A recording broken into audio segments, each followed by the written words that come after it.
एक छोटे से कस्बे में संजय नाम का एक लड़का रहता था। बचपन में ही पिता की मृत्यु हो जाने के कारण परिवार की आर्थिक स्थिति बड़ी दयनीय थी। संजय की मां कुछ पढ़ी लिखी जरूर थी, लेकिन उतनी पढ़ाई से नौकरी कहां मिलने वाली थी। सो घर घर बर्तन मांजकर और सिलाई बुनाई का काम करके किसी तरह अपने बच्चे को पढ़ा लिखा रही थी। संजय स्वभाव से थोड़ा शर्मीला था और अक्सर चुपचाप बैठा रहता था। एक दिन जब वो स्कूल से लौटा तो उसके हाथ में एक लिफाफा था। उसने माँ को लिफाफा पकड़ाते हुए कहा, माँ, मास्टर साहब ने तुम्हारे लिए ये चिट्ठी भेजी है, जरा देखो तो इसमें क्या लिखा है। माँ ने मन ही मन चिट्ठी पढ़ी और मुस्कुराकर बोली, बेटा, इसमें लिखा है कि आपका बेटा काफी होशियार है। इस स्कूल के बाकी बच्चों की तुलना में इसका दिमाग बहुत तेज है और हमारे पास इसे पढ़ाने लायक शिक्षक नहीं है, इसलिए कल से आप इसे किसी और स्कूल में भेजें। ये बात सुनकर संजय को स्कूल न जा सकने का दुख तो हुआ, पर साथ ही उसका मन आत्मविश्वास से भर गया कि वो कुछ खास है और उसकी बुद्धि तीव्र है। माँ ने उसका दाखिला एक अन्य स्कूल में करा दिया।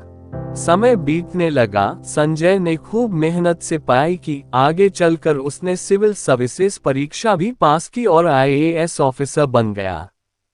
संजय की मां अब बूढ़ी हो चुकी थी और कई दिनों से बीमार भी चल रही थी, और एक दिन अचानक उनकी मृत्यु हो गई।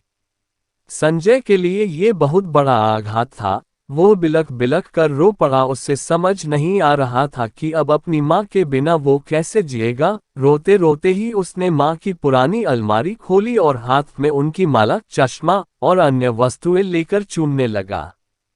उस अलमारी में संजय के पुराने खिलौने और बचपन के कपड़े तक संभाल कर रखे हुए थे। संजय एक एक कर सारी चीजें निकालने लगा और तभी उसकी नजर एक पुरानी चिट्ठी पर पड़ी। दरअसल ये वही चिट्ठी थी जो मास्टर साहब ने उसे 18 साल पहले दी थी। नम आंखों से संजय उससे पढ़ने लगा। आदरणीय अभिभावक, आपको बताते हुए हमें अफसोस हो रहा है कि आपका बेटा संजय पढ़ाई में बेहद कमजोर है और खेल कूद में भी भाग नहीं लेता है। जान पड़ता है कि उम्र के हिसाब से संजय की बुद्धि विकसित नहीं हो पाई है, अतः हम इसे अपने विद्यालय में पढ़ाने में असमर्थ हैं। आपसे निवेदन है कि संजय का दाखिला किसी मंदबुद्धि विद्यालय में कराएं अथवा खुद घर पर रखकर इसे पाएं। संजय जानता था कि भले अब उसकी मां इस दुनिया में नहीं रही, पर वो जहां भी रहे उनकी ममता, उनका आशीर्वाद सदा उस पर बना रहेगा। भगवान सभी जगह नहीं हो सकते, इसलिए उसने मां बनाई। मां से बढ़कर त्याग और तपस्या की मूर्ति भला और कौन हो सकता है। हम पढ़ लिख लें, बड़े होकर कुछ बन जाएं, इसके लिए वो चुपचाप ना जाने कितनी कुर्बानियां देती है। अपनी जरूरतें मारकर हमारे शौक पूरा करती है। यहाँ तक कि संतान बुरा व्यवहार करे तो भी माँ उसका भला ही सोचती है। सचमुच माँ जैसा कोई नहीं हो सकता।